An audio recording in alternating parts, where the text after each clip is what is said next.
Troisième vidéo pour les awase du Kentaijo, troisième awase du Kentaijo, Kaiten Arai.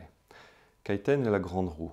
Ici, après le premier qui travaille sur la pointe avant du Jo, après le second qui travaille sur le renversement arrière-avant, le troisième est la continuité de ce mouvement. Une fois qu'on est arrivé ici, on va pouvoir monter et travailler le mouvement global.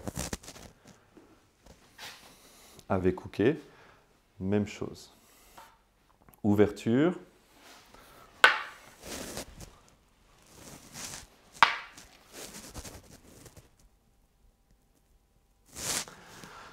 Le mouvement de Kaitenage est un grand mouvement.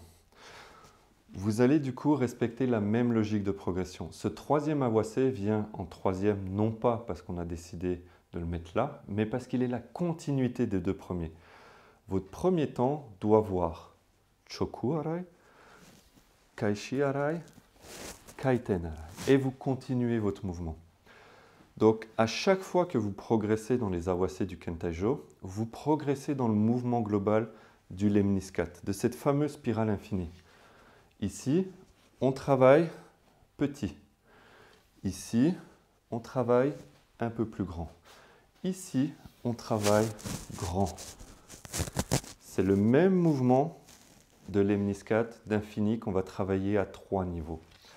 Choku Arai, petit mouvement. Kaishi Arai, un petit peu plus. Kaiten, on le continue.